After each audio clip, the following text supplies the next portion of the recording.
విశాఖ మేయర్పై అవిశ్వాస తీర్మానం పెట్టే విషయంలో కూటమి నేతల మధ్య విభేదాలు తలెత్తాయా? అవిశ్వాస తీర్మానం విషయంలో జిల్లా కూటమి నేతలు రెండుగా చీలిపోయారు. ఏడాది ఉండే పదవి కోసం అవిశ్వాసం అవసరమా అని ఒక వర్గం వాదిస్తుంది. జీవీఎంసీలో అధికారం ఉంటే సొమ్ము చేసుకోవచ్చని మరో వర్గం భావిస్తోంది. ఒకరు వ్యతిరేకిస్తుంటే మరొకరు కార్పొరేటర్లను క్యాంప్కు తరలించారు. ఇంతకీ విశాఖ కూటమిలో ఏం జరుగుతోంది? Watch the story. వైఎస్ఆర్సీపీకి చెందిన విశాఖ మేయర్పై అవిశ్వాస తీర్మానం నెగ్గేందుకు కూటమి పార్టీలకు సరిపడా బలం లేదు. అవిశ్వాస తీర్మానం నెగ్గుతామనే నమ్మకం కూడా కూటమి పార్టీల్లో లేదు. వైఎస్ఆర్సీపీ నుంచి కొంతమంది కార్పొరేటర్లను కొనుగోలు చేసినప్పటికీ అవిశ్వాస తీర్మానాన్ని గట్టెక్కించుకునే బలం లేదు.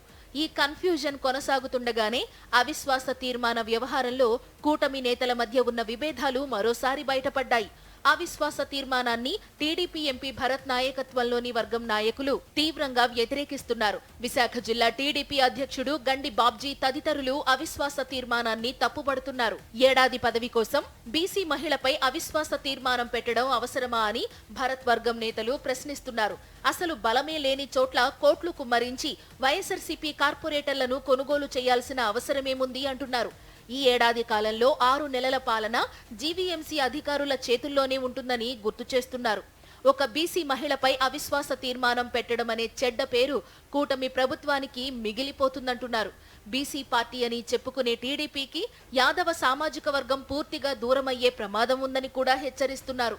మేయర్పై పెట్టే అవిశ్వాస తీర్మానానికి ఎట్టి పరిస్థితుల్లోనూ సహకరించకూడదనే ఆలోచనలో భరత్ వర్గం ఉన్నట్లు సమాచారం. కార్పొరేటర్ల కొనుగోలు వ్యవహారం, కార్పొరేటర్ల క్యాంపు రాజకీయాలకు భరత్ వర్గం దూరంగా ఉంటోంది. మరో వర్గం నేతలైన వెలగపూడి రామకృష్ణబాబు, గంటా శ్రీనివాస్, పల్లా శ్రీనివాస్, గణబాబు, జనసేన ఎమ్మెల్యేలు వంశీ, పంచకర్ల రమేష్ బాబు అవిశ్వాస తీర్మానం పెట్టి తీరాల్సిందే అంటున్నారు.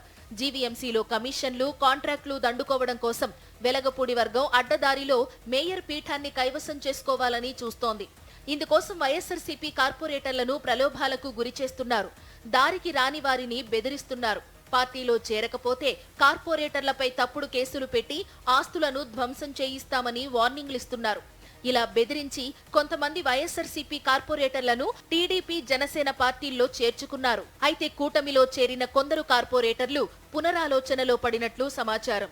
కొంతమంది తిరిగి వైఎస్ఆర్సీపీలోకి వచ్చేస్తారనే ప్రచారం జరుగుతోంది.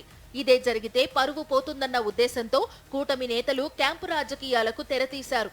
వారం రోజుల పాటు భీమిలిలో ఒక హోటల్లో ఉంచి గురువారం వారందర్నీ మలేషియాకు తరలించారు. మొదటి విడతగా 26 మంది కార్పొరేటర్లను మలేషియా తీసుకువెళ్లారు. మిగతా వారిని కూడా 2 విడతలుగా మలేషియా తీసుకువెళ్లనున్నారు.